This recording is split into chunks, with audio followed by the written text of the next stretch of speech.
The Painted Dots Turnabout stamp is really versatile. It can be used with any type of card. And it also has an inner and an outer turnabout, so you can get double the value out of one stamp set.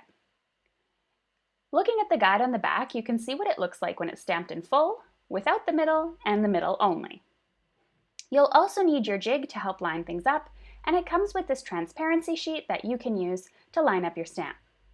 So I'll show you how to use this. What you're going to do is place your stamp side down onto the transparency. The transparency also has a "this side up" written on it, so you know which way it goes. I like to do this on white cardstock. Then you're going to go over to your MISTI, grab your jig and place it in the corner, and line up the X on the transparency with the X that is perforated inside the jig. Then all that needs to be done is to close the door of the MISTI, pick up the stamp, and you're ready to get started. Except for the fact that you have to add your cardstock, of course.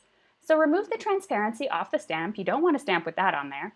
Grab your removable adhesive, a non-permanent adhesive will do, and you can line up using the perforated lines on the jig, and that non-permanent adhesive should help keep it in place until you need to peel it off.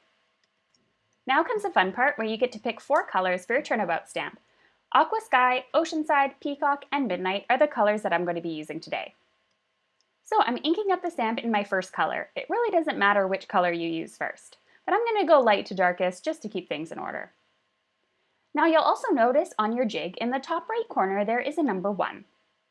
This also helps me keep track how many times I've already stamped it. You turn it around and then you got the number 2 in the top right corner, so that means you add your second color, of course. And then you just go along until all 4 corners are finished and you rotate 90 degrees each time.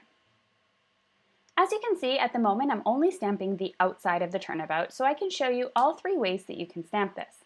So this is going to allow me to have a really nice big frame in the center, a nice white frame in which I could insert one of the die cuts that coordinate with the stamp if I like.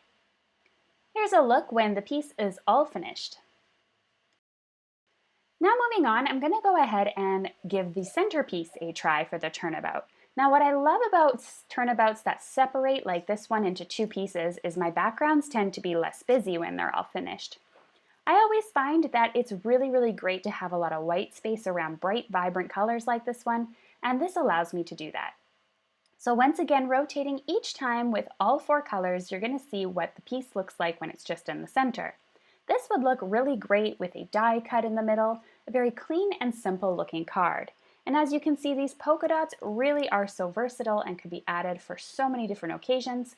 Switch up the colors for masculine or feminine cards, and you really have a very versatile stamp. Here's the way that this one looks now when it is only stamped partially with the middle piece. Now if you happen to want to combine both of them here, you'll get a really great piece of patterned paper when you're all finished that you've created with all sorts of different colors.